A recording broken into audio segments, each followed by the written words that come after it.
Saudara, 2 pekan berlalu kematian diplomat muda Kementerian Luar Negeri Arya Daru Pangayunan di indekosnya di kawasan Menteng, Jakarta. Polisi belum juga mengungkap penyebab kematian korban. Polisi menjelaskan membutuhkan waktu menganalisa barang bukti elektronik. Polda Metro Jaya menjamin bakal mengusut tuntas kasus kematian Arya menggunakan metode penyelidikan kriminal berbasis ilmiah. Polisi hingga kini telah memeriksa 15 orang saksi terkait kematian Arya Daru, mulai dari saksi di tempat kejadian, keluarga, rekan kerja, hingga orang-orang yang terakhir berkomunikasi dengan Arya Daru. Polisi mengaku penyelidikan memerlukan kehati-hatian dalam penyelidikan, termasuk mengolah barang bukti elektronik berupa CCTV dari 20 titik terkait aktivitas sebelum ditemukan tewas, hingga laptop pribadi Arya Daru. CCTV ini setidaknya penyelidik telah mengambil rekaman dari 20 titik CCTV, dimulai dari circle terkecil dari TKP, yaitu lingkungan kos korban, kemudian beberapa tempat yang pernah dikunjungi korban sampai 7 hari terakhir ya, enggak, ini rekaman CCTV, kemudian juga lokasi-lokasi tempat kerja, lokasi lainnya yaitu tempat kerja korban. Pemeriksaan barang bukti digital ini masih berlangsung yang dilakukan oleh rekan-rekan kami dari tim digital forensik dan analisis dari Direktorat Reserse Siber. Fakta baru di kasus tewasnya diplomat muda Kemlu, yakni soal kunci indekos. Kami mendapatkan foto kunci yang terdapat di pintu kamar indekos korban di kawasan Menteng itu, yakni kunci yang bisa dibuka dengan akses kartu dan kunci yang hanya bisa dioperasikan dari dalam. 2 jenis kunci itu, yakni sebuah kunci yang menjadi satu set dengan gagang pintu yang merupakan bagian kunci sehingga dapat dibuka dengan kartu akses, sementara kunci lainnya hanya bisa dibuka secara manual dari dalam dengan cara digeser atau kunci slot.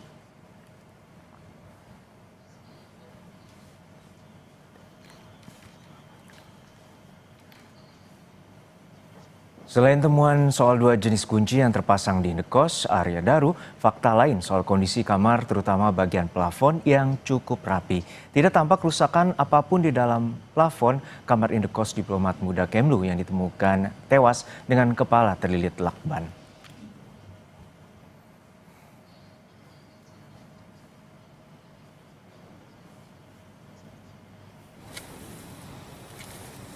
Sementara itu, pihak keluarga almarhum Arya Daru Pangayunan tidak banyak berbicara kepada media soal teka-teki kematian korban.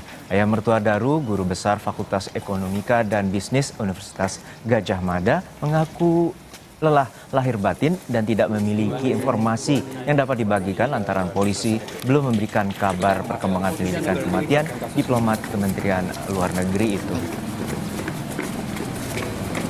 Apakah ada keterlibatan? Kami sangat capek lahir batin. Mohon maaf, jadi kami tidak bisa memberikan info apa kecuali. Mohon maaf sekali lagi, mohon maaf. Capek lahir batin. Sudah 1 minggu lebih, 2 minggu. Lahir batin. Sudah ada informasi dari pihak polisi? Belum ada.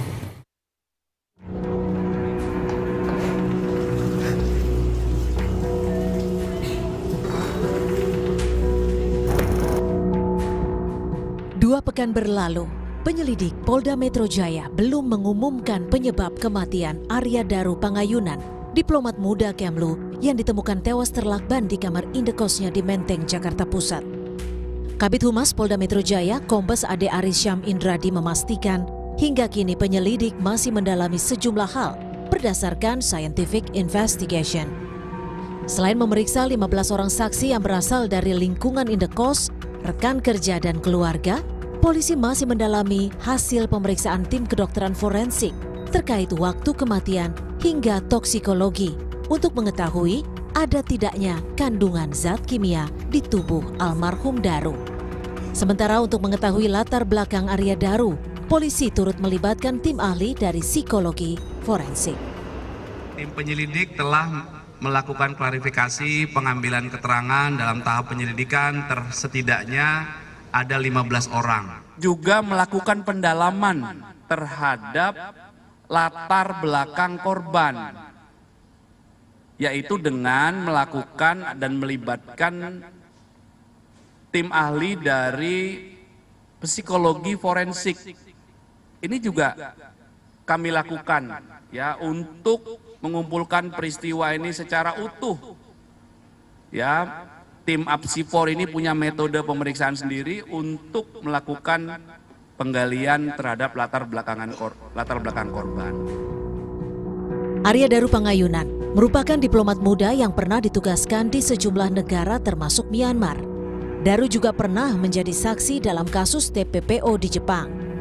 Salah satu penjaga toko yang kerap bertemu dengan almarhum, Daru diketahui sebagai pribadi yang pendiam dan perfeksionis. Beliau sosok yang sangat pendiam, jadi saya lumayan lama kenal sama dia, sekitar hampir ada kayaknya 2 tahun deh di sini deh. Terus dia sosoknya perfeksionis, bersihan banget orangnya, dan dia nggak banyak ngomong, dia pendiam orangnya. Perfeksionisnya dari soal parkiran, dia parkiran khusus punya dia nggak boleh diparkirin sama siapapun, kayak device-nya dia harus tetap bersih terus, dan dia kayak ya emang perfeksionisnya kelihatan banget dan bersih banget orangnya. Arya Daru Pangayunan ditemukan tewas di kamar indekosnya pada 8 Juli 2025 lalu. Daru meninggalkan seorang istri dan 2 orang anak. Keluarga almarhum bilang, Daru yang sedang bersiap untuk ditugaskan ke Finlandia merupakan sosok suami yang kerap berkomunikasi dengan sang istri.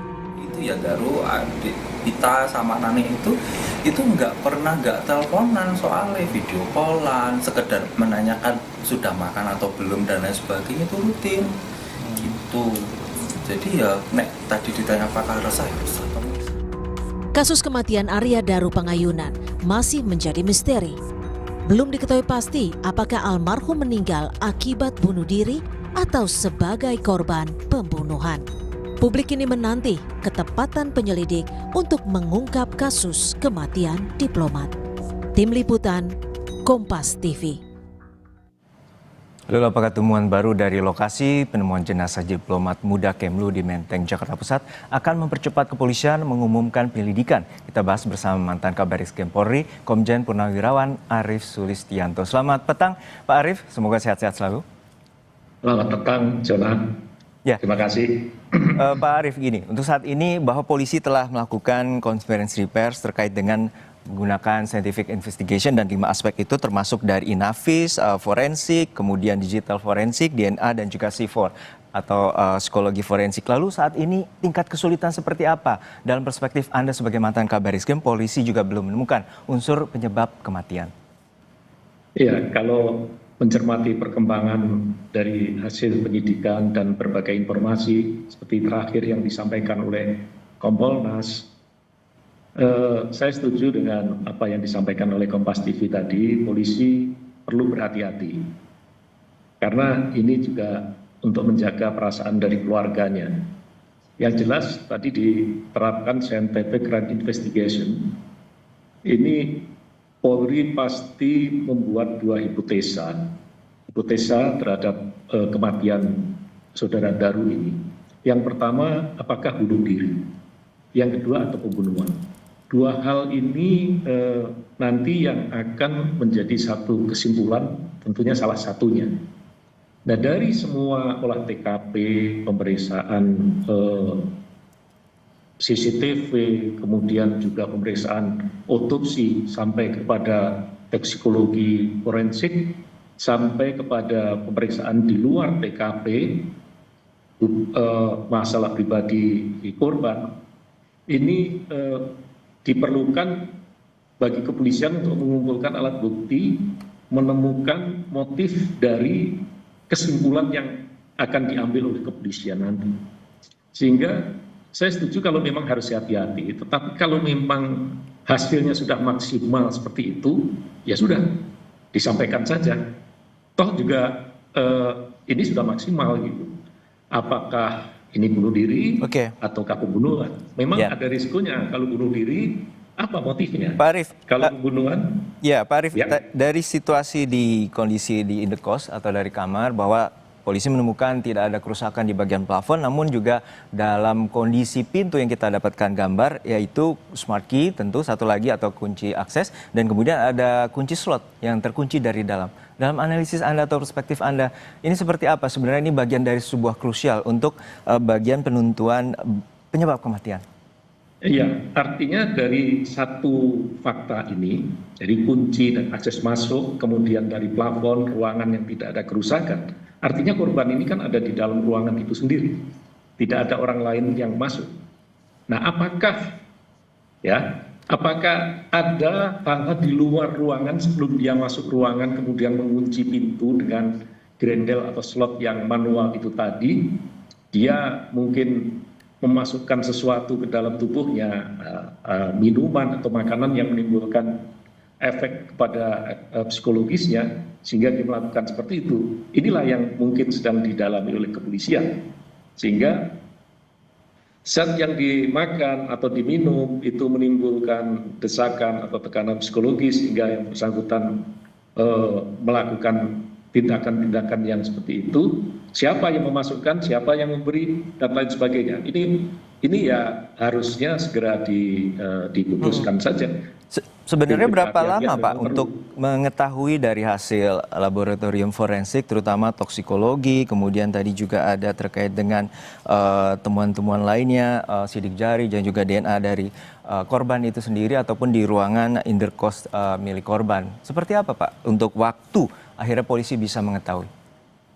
Kalau pemeriksaan secara fisik, kemudian organ dalam, mungkin kemampuan kita sudah cukup bagus di kedokteran forensik Polri. Tetapi ketika sudah melakukan pemeriksaan terhadap toksikologi, ada zat-zat yang memang tidak semua laboratorium forensik itu bisa melakukan analisis. Pernah satu ketika kami melakukan penyidikan terhadap kasus pembunuhan yang melibatkan racun, kami harus bekerja sama dengan laboratorium forensik di luar negeri, karena memang zat itu harus diekstrak, harus diteliti oleh yang punya kemampuan seperti itu. Apakah ini yang menjadi penyebabnya atau ada penyebab lain?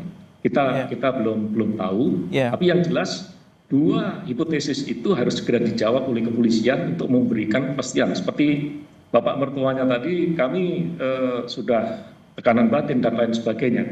Itu yang diharapkan. Saya pikir kalau memang itu sudah akuntabel, sudah otentik, semua alat bukti yang dikumpulkan, kesimpulannya memang seperti itu, apa salahnya? Ya, tentu ini kita juga mendapatkan foto terkait dengan bagian kunci ini, juga kita melihat ada bagian cat yang berbeda dari titik kunci tersebut. Lalu apakah ini bisa juga menjadi bagian analisis, Pak Arief? Iya, kalau cat itu kan bisa dilihat nanti apakah dia baru atau lama. Tapi yang jelas akses masuk itu tidak bisa kalau orang dari luar menggunakan kunci akses yang digital itu, karena dikunci dari dalam dengan menggunakan slot. Sampai penjaga kos-kosan harus mencongkel jendela karena ternyata akses dengan kartunya tidak bisa dipakai akibat dari slotnya yang dikunci secara manual itu tadi. Begitu, Jona.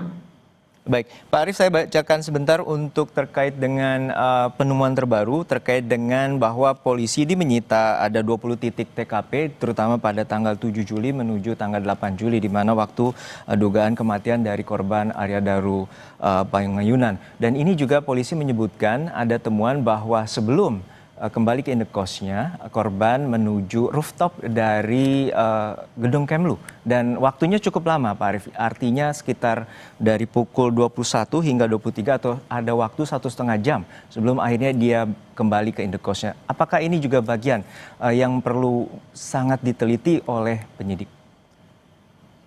Iya, pasti itu diteliti. Seperti saya sampaikan di Kompas TV sebelumnya, hubungan atau interaksi kepribadian bersangkutan baik dengan keluarganya, dengan teman kerjanya, atau dengan teman interaksi sosial yang di luar, apakah ada hal-hal yang membuat tekanan di dalam jiwa. Baik, ini gambarnya ya Pak ya, kita coba tampilkan di sini ya Pak ya. Ya, silakan Pak. Bahwa ini gambar bahwa sebelumnya polisi menyebut bahwa dari 20 titik TKP, korban sebelumnya berbelanja di sebuah salah satu mal di Jakarta Pusat, membawa tas belanjaan dan juga tas ransel. Namun dari titik CCTV yang kita temukan ini bahwa korban atau Arya Daru ini berada di atas rooftop atau atap gedung, dan kemudian dari temuan polisi bahwa cukup lama, sekitar hampir 1,5 jam, korban berdiri di atas rooftop dan kemudian kembali turun menuju indekos tanpa membawa barang yang tadi dia bawa seperti tas ransel maupun belanjaan. Ya, itu pasti akan didalami oleh tim penyidik. Apakah ini merupakan kebiasaan yang bersangkutan atau baru kali itu saja? Sehingga ada apa sebetulnya kok yang bersangkutan sampai di atas? Apakah dia mencari angin atau ingin melihat pemandangan di atas atau ada hal lain? Itulah yang sedang dicari jawabannya oleh Kita dengarkan lebih lengkap keterangan dari Kabid Humas Polda Metro Jaya, Kombes Ada Arysyam. Ya. Jam 21:43 sampai jam 23:09 atau sekitar 1 jam 26 menit, diduga korban berada di rooftop lantai 12 gedung Kemenlu. Awalnya korban naik membawa tas gendong dan tas belanja, kemudian saat turun korban sudah tidak membawa tas gendong dan tas belanja. Inilah fakta yang ditemukan. Ya, ini masih dikumpulkan terus, kumpulan fakta-fakta, nanti kesesuaian apa yang dilakukan korban di sana dan lain sebagainya. Ya, apa yang bisa dapat Anda sampaikan Pak Arief terkait dengan temuan polisi ini, terutama CCTV di atas atap gedung? Ya, ini kan penyidik baru menemukan satu fakta yang bersangkutan selama 1 jam 26 menit berada di rooftop di lantai 12 kantornya. Tentu ini akan dikonfirmasi dengan informasi-informasi yang lain. Siapa yang tahu? Apakah yang bersangkutan itu pamit dengan temannya? Apa tujuannya naik ke sana? Tentu ini akan didalami dan tidak bisa kita menyimpulkan dari satu fakta ini saja. Tetapi ini adalah fakta yang penting untuk didalami. Apakah kebiasaan yang bersangkutan begitu? Apakah ini baru pertama kali ini? Mengapa dia sampai naik ke atas? Apakah ada masalah? Masalah itu apakah masalah keluarga? Kalau keluarganya memang nggak ada masalah selama ini, ya berarti harus dicoret.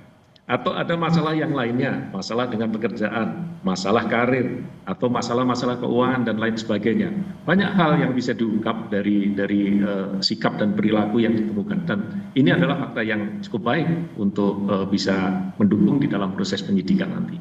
Baik, kita nantikan. Tentu polisi butuh waktu dan juga kehati-hatian untuk menentukan unsur penyebab kematian dari korban Arya Daru Pangaiyunan, diplomat muda Kementerian Luar Negeri. Terima kasih atas perspektif Anda, Bapak Arief Sulistianto, mantan Kabar Eskrim. Terima kasih Bapak, sehat-sehat selalu.